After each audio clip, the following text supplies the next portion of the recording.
Magandang araw po sa inyo mga kabansa. Kayo ay nasa Iparas, Payparas. At ito ay ang lingkod na atong pag-unayan ng bumuhan na pagbati para sa aking kaibigan na si Eli Saludar. Ay, magandang araw po. Ang ating abogado na si Manuelito Luna. Magandang araw sa lahat. At ang ating sekretary. Magandang hapon po, Paring Ado, kumpanyero Manuel Luna, and of course, Paring Eli. Magandang hapon naman sa ating mga mahal na mga kababayan na nabasa sa ulan dahil sa pakikibaka sa mga kabulastugan na ginawa ni Marcos. Sila po ay nagrally at pinalabas sila yung hinaing, lalo na yung pagkurakot ni Marcos. 25 billion daw ang tinanggap galing kay Saldico. At hindi lang yan ang dagok ni Marcos. Biro mo, galing pa sa kanyang kapatid, pare. Ouch! Galing sa kapatid. Sinasabi, finally. Noong una, haka-haka lang ni Marlica. Una, si Binag, nagsabi na noong nasa Malacanang siya, kasama niya, nakasalubong niya itong isang babae. Sinasabi nila, tiyanak daw ito eh. Pero I don't know, sabi-sabi lang nila ako. Once upon a time, she's so pretty. Once upon a time. Pero sabi, nakasalubong niya galing sa banyo. Inaalok daw siya ng Boss. cocaine. Kung gusto ba daw niya mag-cocaine. Sabi, hindi po ako sanay niyan. Tapos may lumabas na video. Sabi nila, AI. Ngayon, nagsalita si Morales. Sabi, napatunayan na talaga. Ngayon, akala nila nagsisinungaling ako. Ngayon, sinabi na ni Amy Marcos. Ito ang sinasabi ni Amy Marcos. Pakinggan natin kasi dito nayanig ang sambayanan. Okay. Napakahirap po ang pumunta, tumayo at magsalita sa inyong harapan. Pero noon pa man, alam kong walang madali kapag ikaw ay Marcos. Nanginginig ako at ang aking boses, hindi dahil ako'y natatakot sa inyo, kundi dahil nalulungkot po ako. Ipagpaumanhin ninyo kung sa gitna ng pagsasalita ko, ako'y hihinto, hihinga dahil sa bigat ng aking kalooban. Pero hindi yan ang dapat kong ihingin ng paumanhin. Hindi yan ang kasalanan ko sa bayan na dapat ihingi ko ng tawad.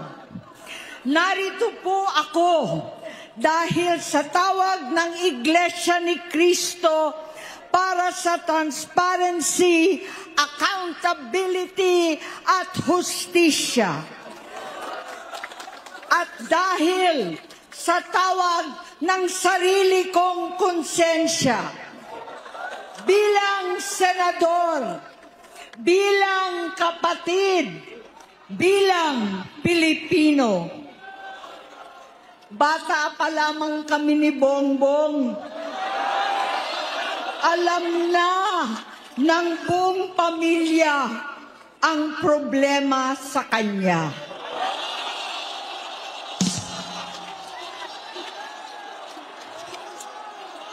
Sa totoo lang, mababasa naman ng lahat ang mga testimonya ng aking ama patungkol sa kanyang ugali at gawain. Noon, dahil may tatay pa kami, hindi ko pa siya responsibilidad. Noong tumatanda, ay mas naging nakakabahala. Batid ko na nagdadrag siya.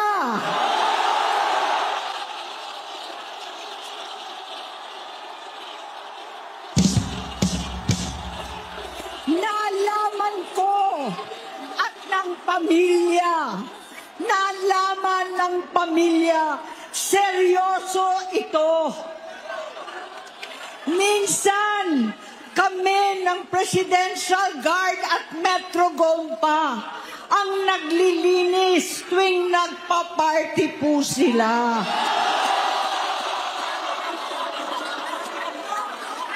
Nabuhay kaming magkakapatid sa ibang bansa. Kami-kami lang. Kinumbinsi ko pa si Bongbong, pakasalan mo na si Lisa. Naisip ko noon, kapag nag-asawa siya, malalagay na sa tahimik at magkakaroon ng direksyon. Ang laki ng pagkakamali ko. Mas lumala ang kanyang pagkalulong sa droga.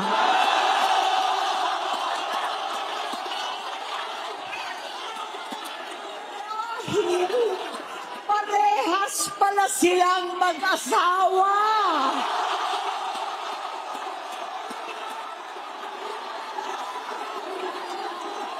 Naging gobernador siya ng Ilocos.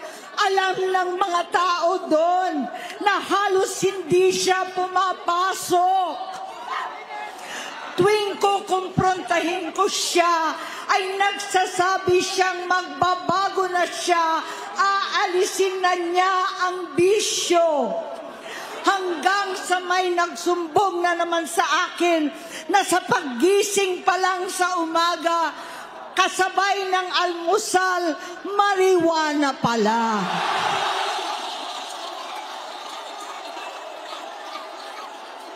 Maghapon sila. Lahat sila nagiinuman at gumagamit ng cocaine. Kasama ng asawa at barkada. Tulad ng ama ko, kinastigo ko ang mga barkada niya.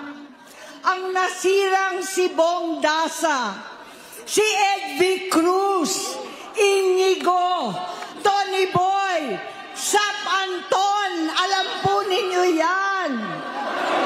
Paano nagre-resign na sa takot ang mga pulis nila at staff dahil sa lumalalang bisyo. Inayos ko sila dahil gusto niyang ituwid ang buhay niya. Gusto niyang mag-vice-presidente. Hindi siya pinalad at lalong nagkaroon ng oras para sa bisyo.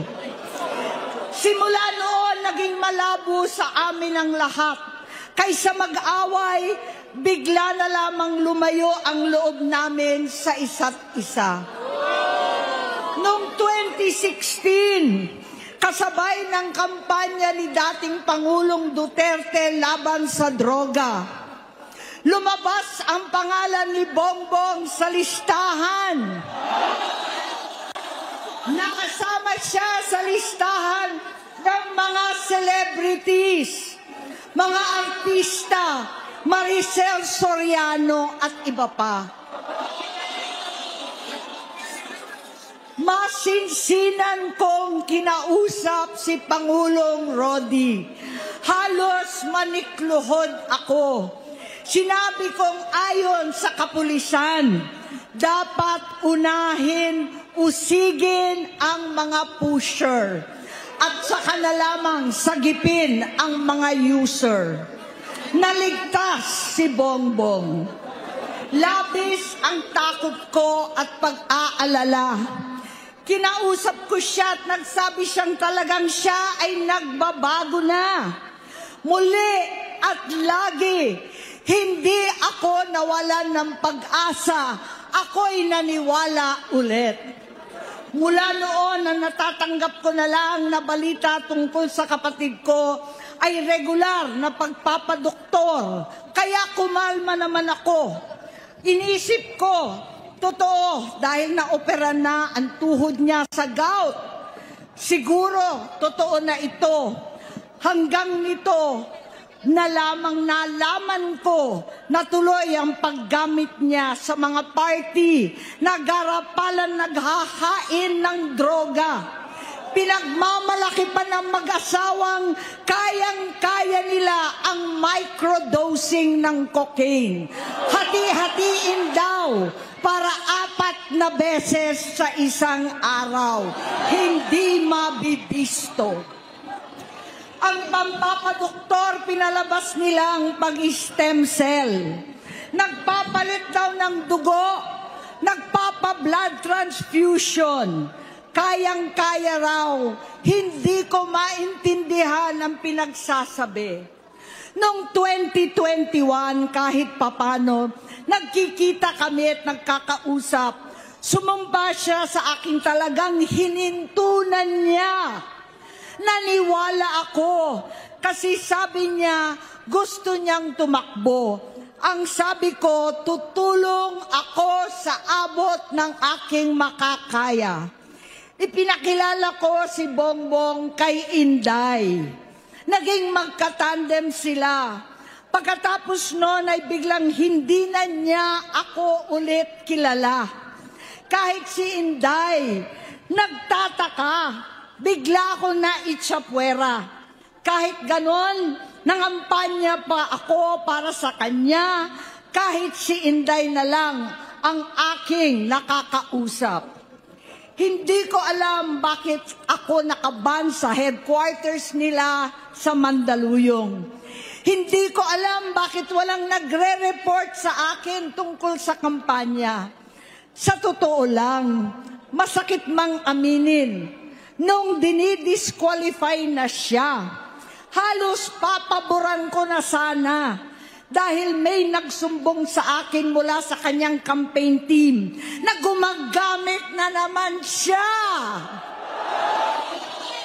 Nung sinabihan ko, siya at mga taong nasa paligid niya, nagkaisa silang tuluyan akong alisin sa kampanya na ako naman ang bumuo. Sinabi nilang gusto ko na siya ay ma-disqualify para ako ang pumalit. Hindi totoo yun. Iniisip ko ang kalagayan ng aking kapatid at paano siya magsisilbi kung ganyan ang kalagayan niya.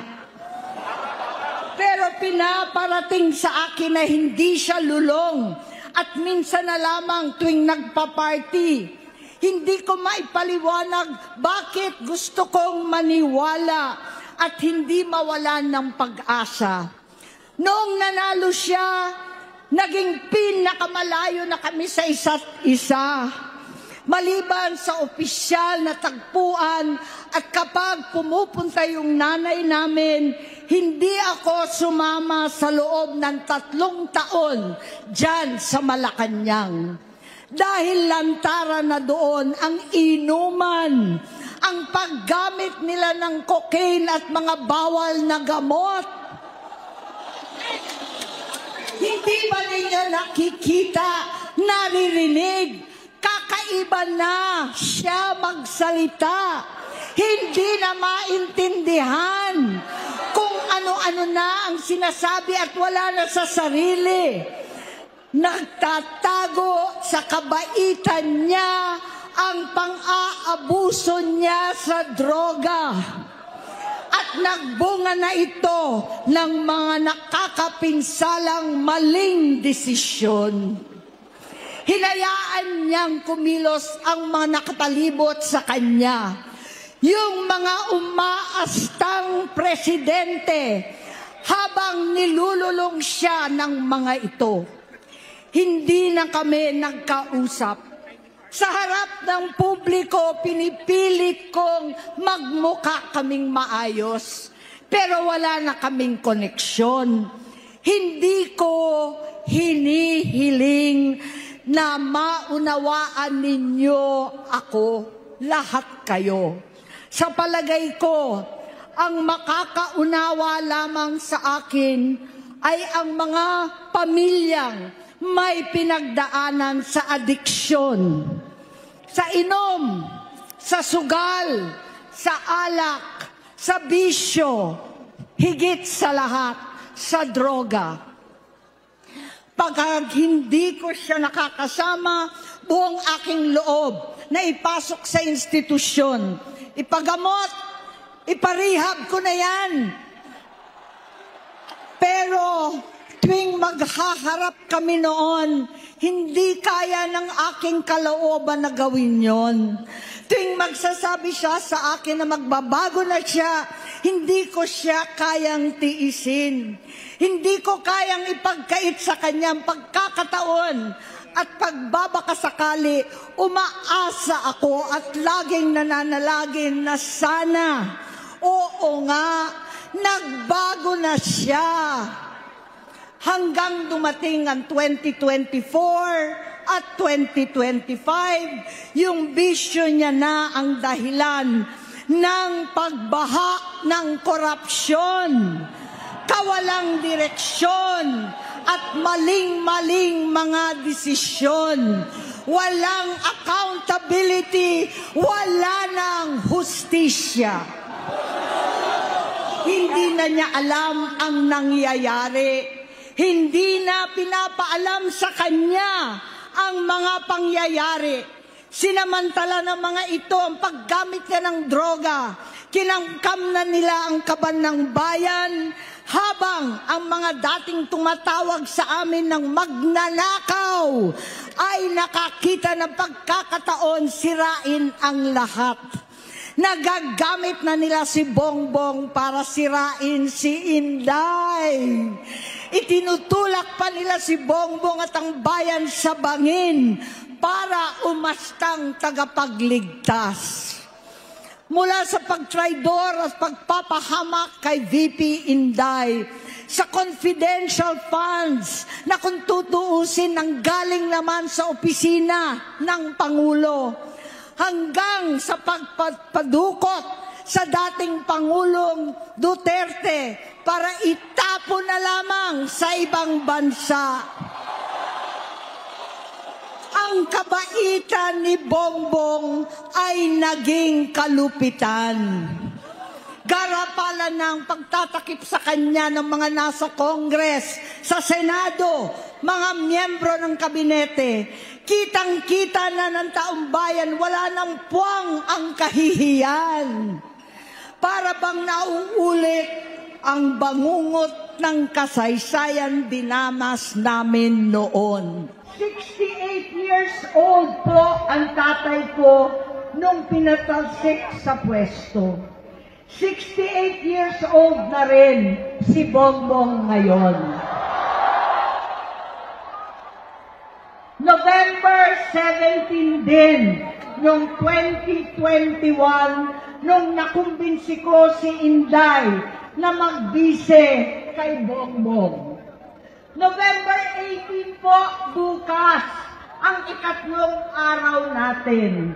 9 na taon na nakakaraan, saktong November 18 pa talaga, na pinalibing ni Pangulong Duterte ang tatay ko sa libingan ng mga bayani. Halo-halo na ang aking nararamdaman, pero alam kong ito ang dulo at hangganan ng aking pagtitiis at pananahimik. Hindi na tayo mananahimik! Dahil nalaman kong pati ang mga anak niya ay nagdodroga na. Kinasusuklaman ko pa ang pag-alok ng mag-inang si Sandro ng droga ang aking mga anak at iba pang mga kamag-anak. Yan ang hindi ko na mapapalampas. Mahaba yung speech niya, Amy, pero malaman. Yung laman ay bawat puntos. Talagang nakakayanig. Nakakayanig sa ating Sagad sa buto. bansa. Alam mo, with due respect, no? Hindi ko malaman kung ang mga kabinete ba ay maapektuhan nito? Kasi pagka ganyan na ang ganyan na ang pangyayari sa ating Pangulo, this is becoming a medical problem. Ano na ito? Health issue. It is a health issue. This is something serious. In other dispensation, pag may sakit ang Pangulo, the cabinet shall decide upon themselves to replace the president. Ano ba yung Yeah. Ano bang batas dyan, attorney? Yeah, that's Article 7, Section 11 of the 1987 Constitution, wherein pag merong incapacity or disability or incapability to exercise his duties and functions, referring to the president, majority of the cabinet can declare that and send the corresponding information to the Senate President and the Speaker of the House. Para mag-take over ngayon yung constitutional successor Yung Vice who is the President. Vice President. Yun. Pero dito ang issue to at attorney, Kado. Yeah. Kasi may binabanggit si Senator Amy na naapektuhan na yung Yes. desisyon. Yeah, precisely. So, yun ang concern natin. Bagamat ang ibang reaksyon, ako, away pamilya yan. Pero hindi mo pwedeng baliwalain eh.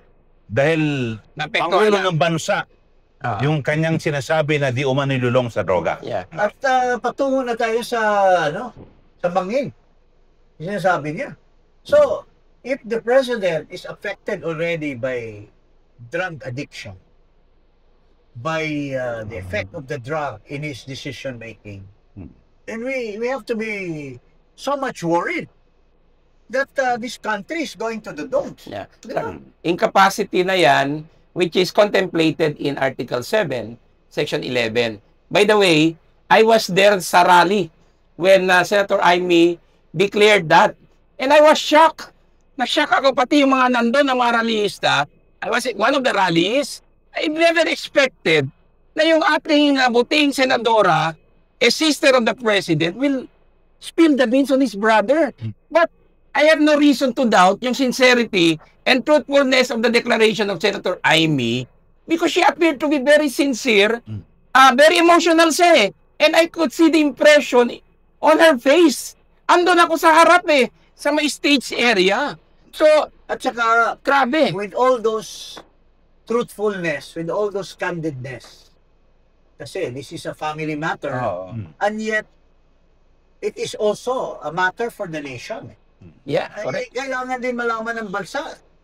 Kasi, if you love your country, you have to spill the beans. Di ba? Yeah, yeah. Pero sabi ni Ping Lacson, un-Filipino raw. Ang Filipino Pambira. well, he is an Filipino also kasi he did not face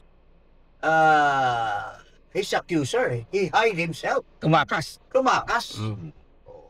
Only then, nung nagbalik na si Noynoy, nagpalit na hate na hate ni Noynoy si GMA. GMA. Kaya, pareha lang yan ang nangyari kay De Lima. Galit na galit kay Duterte, sinalbar ni Marcos. Galit na galit si Noynoy kay GMA, sinalbar si Ping Lacson ni Noynoy Aquino. Pero kay Pinky Lacson, hindi un-Filipino yun. Ano yan? Un-Filipina. Ang Pilipino. Pero dito, yung mga pahayag ba ni kasi sinasabi ni Auntie Claire na libelous at pwede raw bahagi ng destabilization. Okay, I would Yung like to pahayag comment on kay, that. No, as a lawyer, I would like to comment on that. Yan ang sinasabi natin exception to the hearsay rule. No? Family history or pedigree. No? She was detailing yung mga pangyayari mula nung bata sila and then hanggang umabot na naging kandidato for vice president. And naging, Incidental lang yung up to president. tungkol sa kay Marcos na panglulong sa droga. Incidental lang. He was stating A fact. a fact. Yeah. Oo. Pangalawa, it is also considered a declaration against interest. Kasi Against self-interest. against interest. And interest of the family. Family. Oh. Oh. ang lakas ng ano niyan, ang probative value. Oh. Hindi libelous kasi Saka moral ascendancy. si Senator Amy was acting upon an impulse to save the nation. Ha? So, Hindi public ko alam interest. kung- Oo. Tunay ba na abogado talaga ito? Impostor lang yata ito si Localet eh. Hindi niya alam pinagsasabi niya. Unang-una, nagsisigaw, naghiging hysterical doon sa police station. Tapos, nung nagbablang siya, tinitira niya si Marcos. Ngayon, baliktad naman. Oh. Wala namang saysay naman talaga parati ang sinasabi nito. So, kanina nga when I was asked during the press con or the interview about the comment of Claire Castro, sabi ko, do we really have to take her seriously? We should never take this woman seriously. Because she's, an eng-eng eh. Eng-eng talaga ito eh. Ha? Pero dito naman, meron binabanggit si Sandro Marcos, congressman, kasi binanggit niya. Tinira niya. Sabi niya, sabi ni Sandro Marcos kay Auntie Amy, no act of a real sibling. Ano ibig sabihin? Parang may paramdam eh. Parang traidor ka eh. Tsaka parang hindi tunay na kapatid. Parang hindi ka tunay na kapatid. So naglabasan ngayon doon yung mga... So, siguro, matagal na kasi yung sinasabi na si Amy Marcos, anak ni Lacson. Di umano. Pero na-interview ni Umano. Winnie Monsod, si Imelda, sabi niya hindi totoo yun. Hindi ako kailanman nagtaksil kay Ferdinand. Oo. Oo. Pero So, ito nga, meron naman. Itong si Sandro, out of, hatred for what Amy had said, he's capable of telling a lie. Or he's capable of nilalait niya si tita niya. Pero may nagsasabi, ito ba si Juan? May Kaya rin niya bang siraan yung tita niya? Or talaga bang tita niya si Amy? So, bumalik sa kanya. Talaga bang tita ni Sandro si Amy? Kasi may nagsasabi na Iba kamukha. ibang kamukha ni Ito, Sandro. parang may kumakalat ha. Hindi siya kamukha ni Ipa- Bongbong. ipakita nga natin. Ipakita natin yung sinasabi ng yan Parehong-pareho ng mata. Sino ba yung nasa ibabaw paling Eli? Yan yung sinasabi, yung bongdasa, ang- nasirang bongdasa na kung saan binanggit ni Senator Amy na di umano'y kasama sa bisyo. Kasama sa bisyo. Di ba? Anong Yan. klaseng bisyo? Yung Bisyo sa tama o bisyo sa... hindi, yung di umano'y nagdodroga, di ba? So, kamukha ni Sandro ito Pati yung tenga. Usually sa tenga. Could it be na may katotohanan yung mga Pati eyebags. Pati ilong. yung mga sympathetic kay Amy na sinasabi nila ngayon na hindi naman niya tita si Amy. Gano'n katotoo yan? So, iba talaga ngayon, no? Buweltahan eh. Buweltahan na. Tapos, So, in fact, nag-issue ng challenge si Senadora Amy na mag-DNA test siya para i-prove yung kanyang sarili, yung kanyang lineage. Hair follicle yung mag-ama. Oo. Yung Sandro, yung Bongbong, at baka kasama na rin yung Si Vinny, tsaka si Simon. asawa. Tsaka si Lisa. Ito ngayon, si First Lady, sabi niya, I won't argue with you anymore because after all, you're my husband's sister and I respect Mami Imelda. Pero, yung mga statements mo, fake, kasing fake ng mukha mong retokada. Wow, matindi na yan. Personalan Personalan na. Kung balikan siya ni Amy, Yung butod niya, hindi ba rin tukada ng Photoshop? Hindi, saka Nagaging personalan na. saka Eli, Sec Jing, and Ado. Yung denial kasi sa amin, mga abogado, that's one of the weakest defenses eh. Ay, talaga. So, if there is a positive assertion or allegation, and then serious, denial is not enough to shatter it. They have to present proof to overcome the allegation. Kasi detalyado yung statement ni Senadora Amy eh. Hindi mo basta-basta baliwalain. May personal knowledge. at saka may kagaya personal nung kay knowledge Saldico, he corroborated Gutesa. Yeah. Kagaya nung kay Morales, Amy corroborated Morales. Tama pala yung kay Maricel Soriano, no? Oo. Pati yung kay Katibinag. Oo. So, The all these details are now in the open. buo na yung storya. Buo na yung istorya. Buo na. And the bottom line is that kailan pa magre-resign ito si Marcos? After all, he has destroyed the country. And if he will continue knowing that he is in drugs, he is an addict, paano pa niya papatakbo? Tapos incriminated pa siya doon sa plunder. Oo. Oo. Ang take ko dyan, balik tayo sa outposts of the Philippines. Dito yung mga intelligence funds ninyo. Meron pa kayong bantay kay Marcos na Presidential Security Group. 24/7. Pare, alam mo kasi, Ha? Ba't hindi nyo alam yan? ang kasabihan kasi money talks. Oh. At the end of the day, he who has the resources controls kung sa Mad Max pa yan kung sino yung may control ng tubig yun ang nanalo doon sa gera ni Mad Max Abay, nagbabagong buhay na yung mga dating nagsisikreto kailan pa magsisimulang magbago siya? Saka tayo, Browner. saka in light of the situation na palubog ng Pilipinas, Oh. almost mahulog na tayo sa bangin. Oh. Yung ating makabayan, wala na ba? Yung konsensya natin, AFP, wala na ba sa atin? Sa loob natin? We are Filipinos. You save the country. may kausap nga akong pulis Oo. kahapon kasi nandoon ako sa isang sa monumento, pauwi na ako. Sabi ko, kumusta kayo? Ano bang nasa puso nyo? Sabi niya, action lang kami sir pagka ginigera tayo ng ibang bansa. Sabi ko, sino bang gigera sa atin? Hindi, natameme siya. Ang gera ngayon, sabi ko, ilagay niya sa puso at diwa nyo, ang gera ngayon ay ginigera ang mga ordinaryo na Pilipino sa mga korap na mga opisyal. Pinamunuhan ni Marcos. Nagsalita na si Saldi. Hindi ka ba nakakita ng video ni Saldi na kumurakot ng 25 billion si Marcos? Sabi niya, sir, kami? Alam namin yan, pero hindi kami makakagalaw. So, yun po ang... Paano na yung sinasabi ni Fidel Ramos na you're not supposed to obey illegal orders?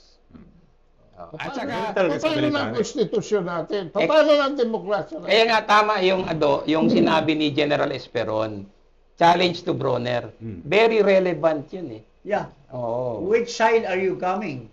Oo. Or are you going? The side of the people or the side of Di corrupt. the corrupt? Okay. May sinabi dyan ang isa pang general. Sino? General Luna. Sarili. Oo, yun. Sarili. Okay. I affirm that. We end up with Attorney Luna. Okay. Thank you. Thank you. Magandang hapon po sa inyo lahat. Mabuhay ang Maraming salamat Pilipino. Huwag kalimutan mag-subscribe dito sa Paras kay Paras at i-click ang notification bell. Maraming salamat po. Maraming salamat.